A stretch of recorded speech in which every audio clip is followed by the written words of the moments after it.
बाबा साहेब का संघर्ष आज भी देता है हमें बड़ी सीख। बाबा साहेब अम्बेडकर ने संघर्ष का जीवन जीते हुए पहले उच्च शिक्षा ग्रहण की, उसके बाद वे बहुत अच्छा जीवन बिता सकते थे, लेकिन उन्होंने दलितों और वंचितों के लिए संघर्ष करने का रास्ता चुना। उनका जीवन कई तरह की शिक्षाएं देता है।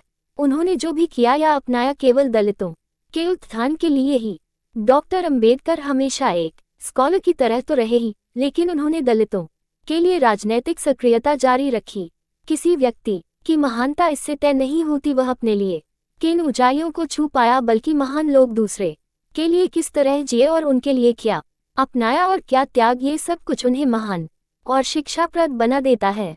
ऐसे ही थे बाबा साहेब डॉक्टर भीमराव अंबेडकर, जिन्होंने अपने जीवन में जातिवाद का दंश झेलते हुए उच्च शिक्षा हासिल की, लेकिन उसके बाद उन्होंने अपना पूरा जीवन पिछड़े और वंचित तबके के उत्थान के लिए लगा दिया। उन्हें मानने वाले यूं ही भगवान का दर्जा नहीं देते हैं। 14 अप्रैल को उनकी 132वीं जयंती है, जिसे पूरा देश मना रहा है। उनका पूरा जीवन अपने आप में एक प्रेरणा है। भेदभाव से शुरू से ही परिचय। भीमराव रामजी अंबेडकर का जन्म 6 अप्रैल 1891 को मध्य प्रदेश के महू में हुआ था।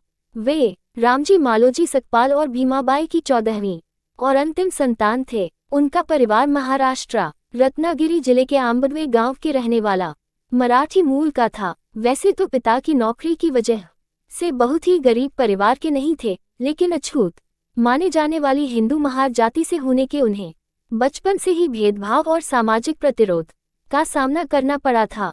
पढ़ाई में गहरी रुचि रही। अंबेडकर पढ़ाई में बहुत ही कुशाग्र बुद्धि थे। ने बम्बई के एल्फिंस्टन कॉलेज से स्नातक की पढ़ाई पूरी करने के बाद 1912 तक वे बॉम्बे विश्वविद्यालय से अर्थशास्त्र और राजनीतिक विज्ञान में भी कला स्नातक बने। 1913 से 1916 के बीच में उन्होंने न्यूयॉर्क की कोलंबिया यूनिवर्सिटी से अर्थशास्त्र में एमए की डिग्री प्राप्त की।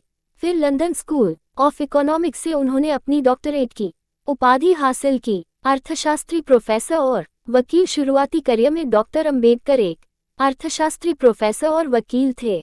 अपनी पढ़ाई और अपने करियर के दौरान उन्हें खुद जातिगत भेदभाव का सामना करना पड़ा और उन्होंने भी पुरातन छुआछूत की सोच का पुरजोर विरोध किया। दलित अधिकारों की रक्षा के लिए उन्होंने समता, प्रबुद्ध भारत, मूकनायक, बहिष्कृत भारत और जनता जैसी 5 पत्रिकाएं निकाली, जिनमें उनके लेखों ने हर वर्ग के लोगों को प्रभावित किया। बाबा साहेब ने सामाजिक कार्यों के जरिए दलितों के अधिकारों के लिए लड़ाई लड़ी तो लोगों तक पनी पत्रिकाओं द्वारा आवाज भी पहुंचाई।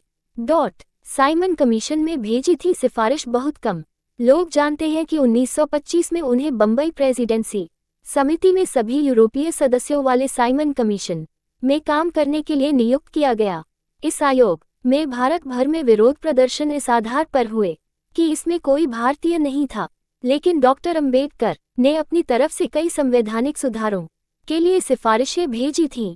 दलितों के लिए समर्पित अमेरिका और लंदन से पढ़ने के बाद भी डॉक्टर अंबेडकर ने समाज दलितों के प्रति भेदभाव को मिटाने के लिए कार्य किए। उन्होंने सार्वजनिक आंदोलनों, सत्याग्रहों और जलूसों के जरिए पेयजल के सार्वजनिक संसाधन समाज के सभी वर्गों के लिए खुलवाने के प्रयास किए, तो वहीं उन्होंने अछूतों को भी हिंदू मंदिरों में प्रवेश करने का अधिकार दिलाने के लिए कड़ा संघर्ष भी किया।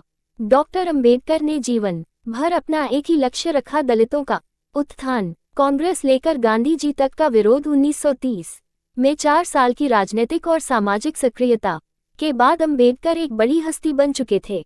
उनके विचार दलितों के साथ दूसरे वर्गों को भी प्रभावित कर रहे थे। उन्होंने मुख्यधारा के महत्वपूर्ण राजनीतिक दलों की जाति व्यवस्था के उन्मूलन के प्रति उनकी कथित उदासीनता की कटु आलोचना की और कांग्रेस से लेकर महात्मा गांधी तक को नहीं बख्शा और आरोप लगाया कि गांधी जी दलितों को करुणा की वस्तु के रूप में प्रस्तुत करते रहे। अंबेडकर हर स्थिति में दलितों के लिए एक प्रभावी आवाज बने रहे। इसके लिए भले ही उन्होंने अपने सिद्धांतों से समझौता नहीं किया, लेकिन अपने विरोधियों से समझौता करने या उनके साथ आने में भी वे कभी नहीं सिकुचाए।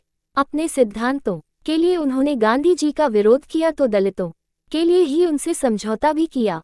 उन्होंने संविधान सभा में कांग्रेस के खिलाफ जाकर बहसें भी की तो नेहरू कैबिनेट में कानून मंत्रालय की जिम्मा भी लिया।